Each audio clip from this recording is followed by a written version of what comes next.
Hello, folks. Plastic Eric here, Plastic Soundwave Cult, here for The Heat is On, as Glenn Fry once said. It's a hot day today, so we're here for another blistering hot episode of Collection Connection. The game is just an excuse to talk about music. It's a game I play with my brother Bryce over on Good Show Ponsonby.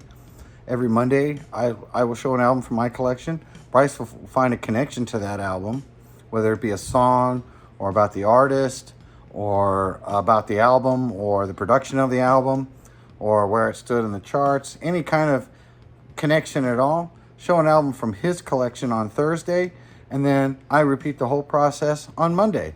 And in the meantime, we hope that you can figure out what that connection is. And so the last person to get the correct answer from Bryce's video on Thursday, the answer was both albums were a riff on Exile on Main Street with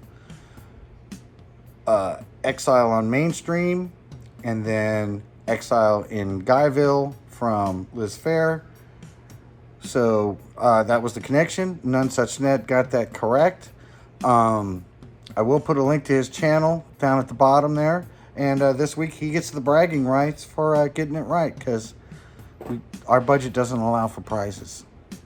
So I think most people know that, and that's why they have a hard time guessing, really putting the effort into it.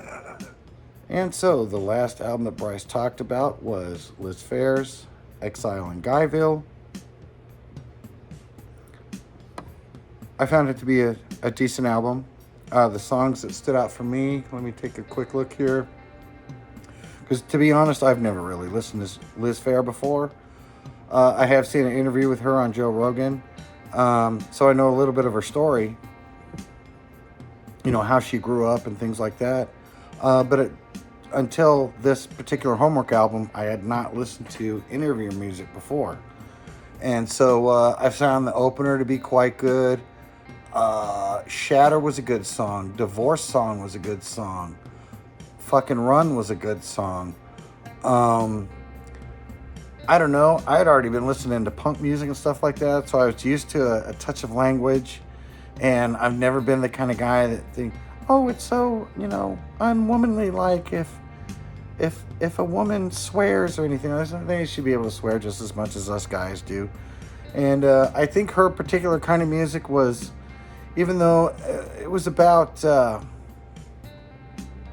almost like, pissed off women, pissed off at their man, or dealing with men, or anything like that, which I don't necessarily feel like it's a degree to shit on that, because I know some guys would look at that and go, oh, that ain't right. But then, all the way back to the blues and probably even back to ballad music, guys have been complaining about relationships with their women.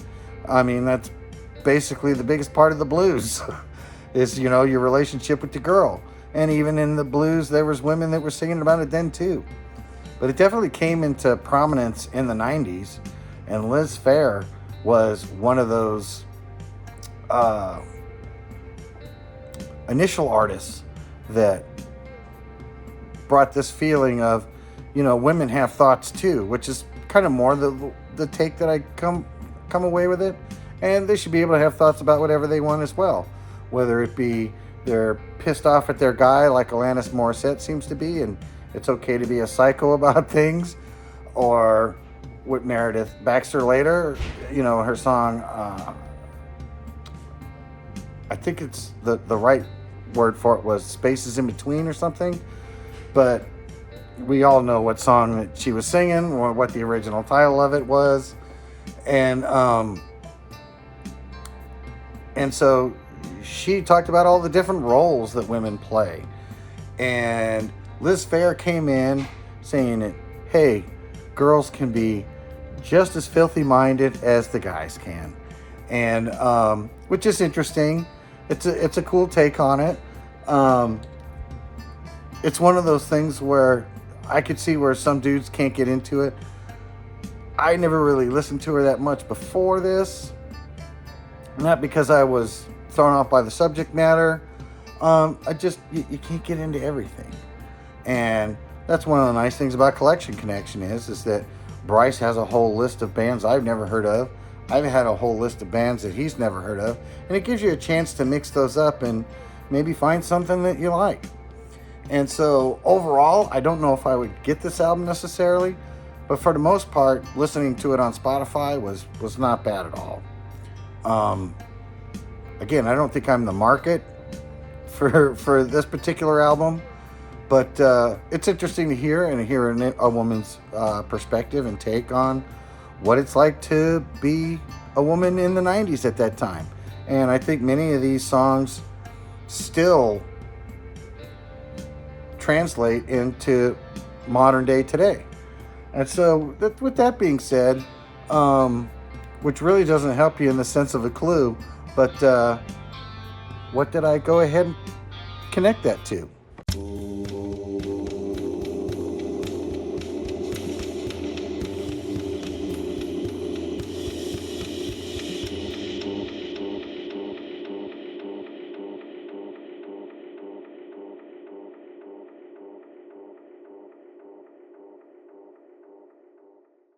And so what album did I connect to Liz Phair? The connection has to do more with the artist than it does with the albums themselves or the track listing or production or anything like that. But if you focus on the connection about the artists themselves early on in their lives. So even before they were making music. And the album that I connected to was... let me take it out of here. John Lennon. Imagine. Not to be confused with I think it was 1987 or 1988 movie that came out, which I do have the book for.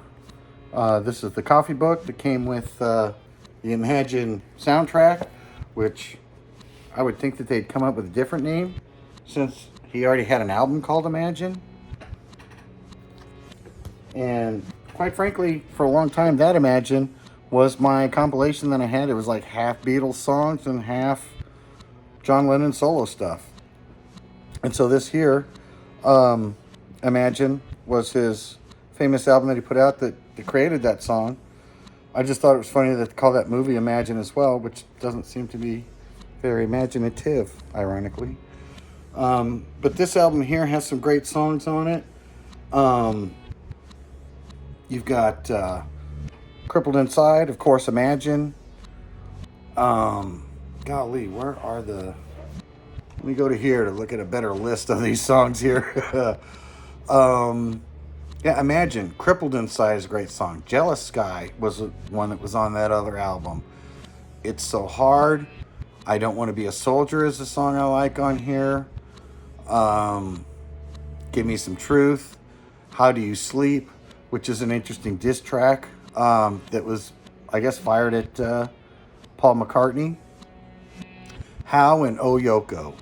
And so this is an album that I'm not as familiar with as I was the Imagine album that I had from him.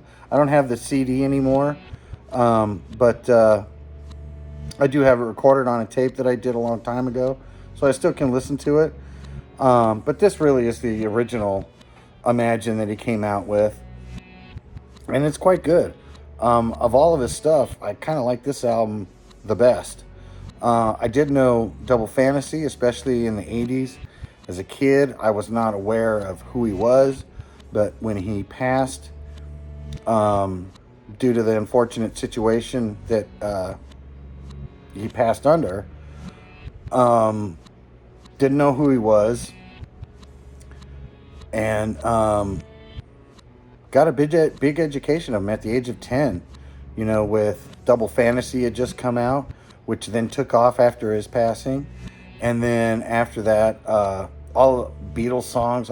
If I remember right, in the 1980s, like the top 10 was all Beatles and John Lennon songs.